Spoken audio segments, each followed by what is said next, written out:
Salut les épicurieuses et les épicurieux. Aujourd'hui, on parle de l'un des plats préférés des Français, le couscous.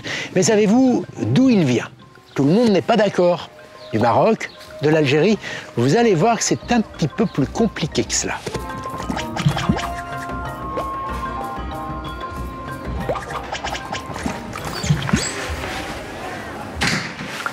Bienvenue dans Sur la planche. Si vous aimez ce format, n'hésitez pas à liker et à vous abonner. De cette manière, je pourrai continuer à vous faire saliver. Le couscous. Les Français en consomment chaque année, tenez-vous bien, 80 000 tonnes. Et nous ne sommes pas les seuls à adorer ce plat emblématique des pays du Maghreb. On en mange partout dans le monde. Alors pour la plupart des historiens, sa naissance remonte au Moyen-Âge. Le couscous serait né dans la partie occidentale du Maghreb, une région qui correspond aujourd'hui au territoire du Maroc et de l'Algérie. Du coup, l'un et l'autre en revendiquent la paternité. Pour les Marocains, aucun doute, le couscous est un plat maison. Ce qui évidemment fait bondir les Algériens.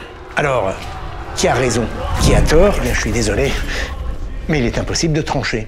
Et pour cause. À l'époque où le couscous a été inventé, le Maroc et l'Algérie n'existent pas. Enfin, n'existent pas sous leur forme actuelle. Le Maghreb occidental est essentiellement peuplé de tribus berbères, souvent nomades ou semi-nomades, qui ne sont pas rattachés à un territoire particulier. Ce dont on est sûr en revanche, c'est que le mot couscous vient de l'arabe couscousou. J'espère que je prononce bien. Il est apparu pour la première fois au XIIe siècle dans les livres de cuisine. Alors on entend dire parfois que ce mot fait référence au bruit que faisaient les bracelets des femmes qui manipulaient la semoule. Couscous, couscous, couscous. Mais bon, je n'ai trouvé aucune source qui l'atteste. Ce mot désigne à la fois le plat et la semoule. Il s'agit d'une tradition ancestrale qui s'est transmise de génération en génération. Dans certaines régions, le couscous était aussi appelé ta'am, nourriture en arabe, ou céréales. Logique, car la semoule, on le rappelle, est produite à partir de blé dur, différent du blé tendre avec lequel on fait du pain. Pour être complet, je parle du couscous. Dans certains endroits, la semoule était parfois remplacée par de l'orge ou des miettes de pain. On trouve donc de tout dans le couscous. C'est un plat très équilibré, si bien qu'au XIIIe siècle, il est fortement recommandé par les traités arabes de médecine.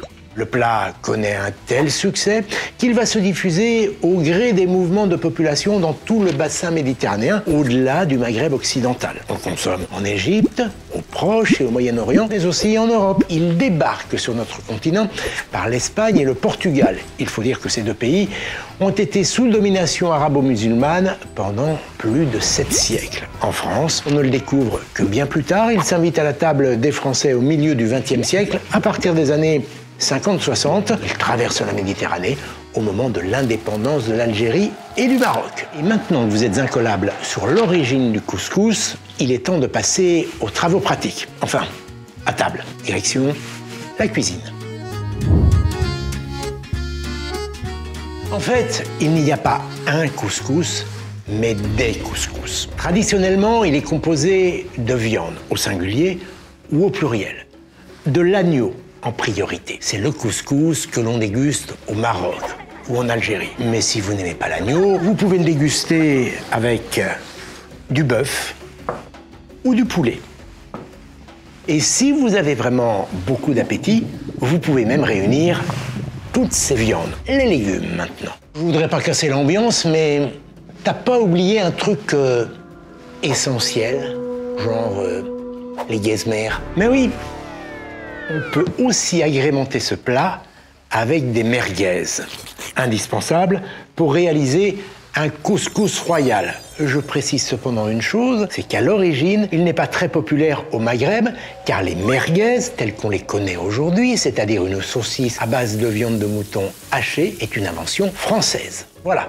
Je peux revenir aux légumes maintenant? Ok, c'est bon, tu peux y aller. Au menu, carottes, pommes de terre, courgettes, oignons. On peut aussi mettre des navets ou du chou.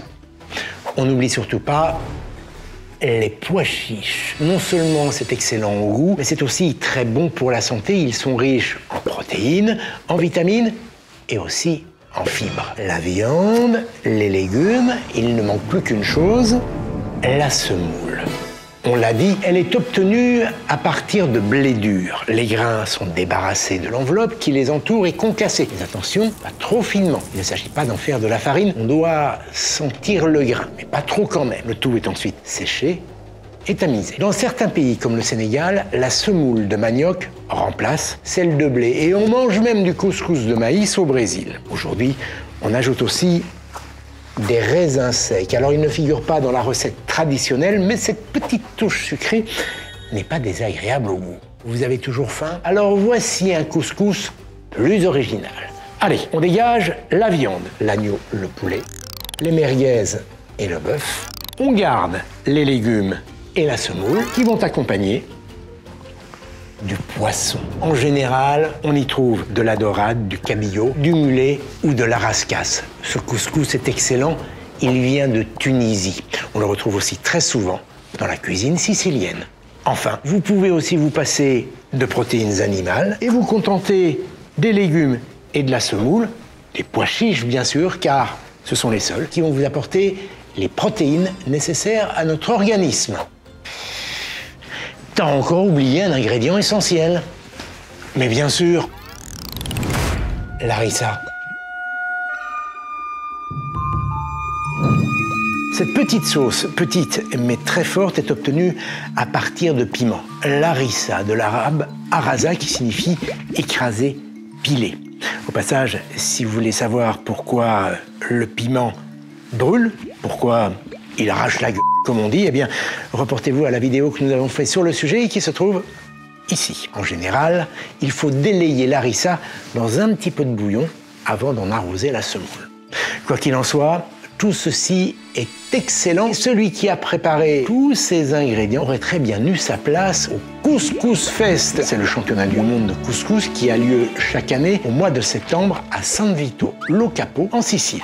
Le titre est actuellement détenu par des Italiens. Ils ont remporté la victoire avec un couscous froid, aux crevettes et au gazpacho. L'année précédente, il appartenait à une chef roumaine qui avait proposé un couscous à base d'agneau, de rhubarbe et de jaune d'œuf. Elle avait elle-même ravi le titre à une Sénégalaise qui avait séduit le jury avec un couscous à base de mangue et de poulpe. Vous le voyez, on est très loin de la recette traditionnelle, mais c'est aussi ça, le couscous, la rencontre de cultures différentes qui se sont enrichies les unes les autres. Et voilà, chers épicurieuses et épicurieux, j'espère que cette vidéo vous a plu et que je vous ai donné envie de partager un bon couscous entre amis. En attendant, n'hésitez pas à liker cette vidéo et à nous suggérer d'autres idées de plats en commentaire. Vous pouvez compter sur moi, je suis prêt à vous concocter d'autres vidéos. Allez, à très bientôt.